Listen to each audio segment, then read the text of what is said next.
Très souvent, les mamans s'inquiètent des selles liquides de leur bébé. Naturellement, puisque les enfants qui ont des selles liquides pourraient être malades avec une perte nutritive de liquide et d'électrolytes, c'est-à-dire de sel si vous voulez, menant ainsi à une déshydratation, des problèmes métaboliques et à une malnutrition. Ma question est alors tout de suite, est-ce qu'ils boivent votre lait? Quand la réponse est oui, je suis déjà à moitié rassuré. Quand je leur demande ensuite s'il a l'air malade et que la réponse est non, je finis mon interrogatoire déjà plus tranquille, en demandant s'il prend du poids. Et s'il prend du poids, alors il n'y a plus de doute, cet enfant n'est probablement pas malade. En effet, les enfants qui boivent le lait de leur maman ont très normalement des selles liquides et fréquentes.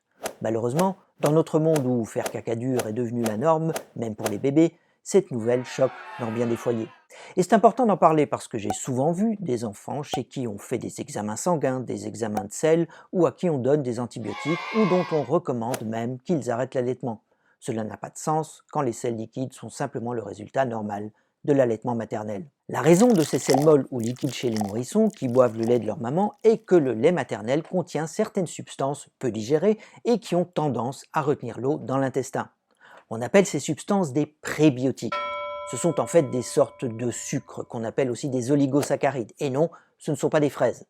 Il en existe d'ailleurs de nombreux types différents. Ces substances ont aussi la qualité de favoriser la croissance dans l'intestin de certaines bactéries qu'on appelle des probiotiques, empêchant du même coup le développement d'autres bactéries qui pourraient au contraire causer des maladies. Alors vous avez sûrement entendu parler de ces probiotiques, c'est-à-dire les bonnes bactéries, et de ces prébiotiques, les sucres qui cultivent ces bonnes bactéries.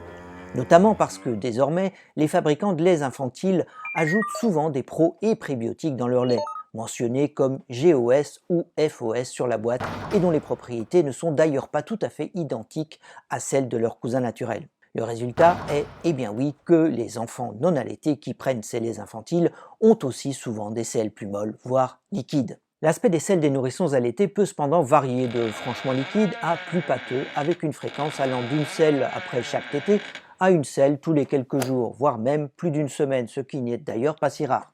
Mais demande alors tout de même un contact avec votre médecin pour vérifier que tout est OK. Et donc, si votre enfant allaité a des selles liquides, qui n'a pas l'air malade et qu'il prend du poids, eh bien, le plus probable, c'est que tout va bien. J'en profite pour ajouter ici que les jeunes nourrissons ont un tout petit estomac, mais ont besoin de beaucoup d'énergie.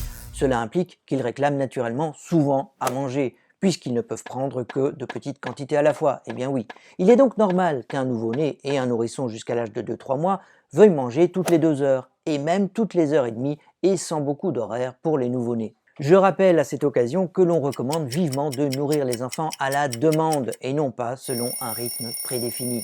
Finalement, un mot de prudence tout de même. En effet, certains nouveau-nés, nourrissons ou même des enfants plus âgés ont des selles fréquentes, c'est-à-dire plus de 3 ou 4 fois par 24 heures, que ce soit tout à coup ou alors plus progressivement, mais associés à des signes de malaise, d'absence de gain de poids ou même à une perte de poids. Ces situations anormales doivent bien sûr faire l'objet d'une mise au point médicale, d'autant plus rapidement que l'enfant est petit et que le problème est important. Et voilà pour cette courte mise au point sur la normalité des selles liquides de l'enfant allaité et qui par ailleurs va bien. J'espère que cela vous aura été utile. Ciao!